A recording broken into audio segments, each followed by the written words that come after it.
We're Sarah and Kate, and this is everything we did on our week aboard P&O's IONA visiting Stavanger, Ålesund, Olden and Haugesund for our first Norwegian Fjords cruise. Haugesund was our final port. We had booked a coach tour at £50 per person through Viking Adventures, and once off the ship we met up with the rest of our group.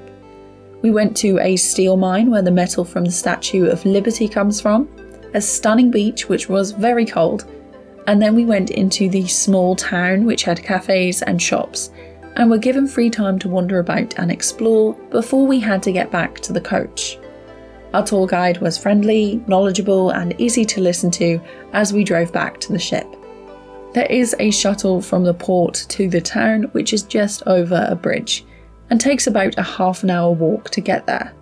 The town has lots of shops to browse and look through if you'd rather not go on an excursion. One thing we would have done differently on this port day if we were to have it again would be to hire a car. We got chatting to some other people who had done just that, and for £50 for the day we think that is really reasonable and much cheaper than getting a tour or doing a similar excursion through P&O, especially if there's 2 or more of you going on the trip. However, if you plan to do this, make sure you've had a look where to visit and planned out a few stops first. Back on the ship, we decided to try the ice cream afternoon tea at Ripples. You can't pre-book this, and so we just turned up to see if there was space. For one serving, it's £12 and includes 1 drink. However, we shared this between 2 of us, and we think there was more than enough to share between 3. As we had the drinks package, we just ordered 1 more drink to have with it. We wouldn't recommend buying the afternoon tea per person, as some people were giving theirs away as they couldn't finish everything. So if you're interested in this, just get 1 serving and share it. On our first P&O cruise, we booked the afternoon tea at the Epicurean, which was priced at £17 per person. If you want to know more about that, I've linked the video here and in the description. For dinner, we had booked the Limelight Club, and we had eaten here before on our previous cruise. Expectations were lower since we didn't enjoy eating here as much as some of the other paid restaurants on the ship, but we did love the entertainment, and that night we would see Matt Cardle.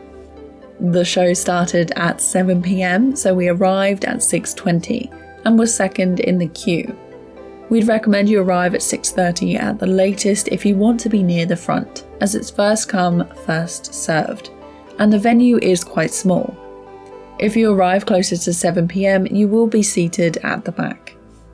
The night started with an appetizer, then the starter, and then there was a Q&A for Matt Cardle where we could submit questions. Next, we were served our main and then dessert. The time between courses was quite drawn out, and the menu was the same as it had been in February. The portions were again small. We found the beef to be a little chewy, but the sea bass was very good, so we'd recommend that. Like last time, we found the food was okay, but the entertainment makes up for it. If you're still hungry after this, you can always grab something at the buffet, which is open late. If you've got any questions, leave us a comment below, and like and subscribe for more videos like this.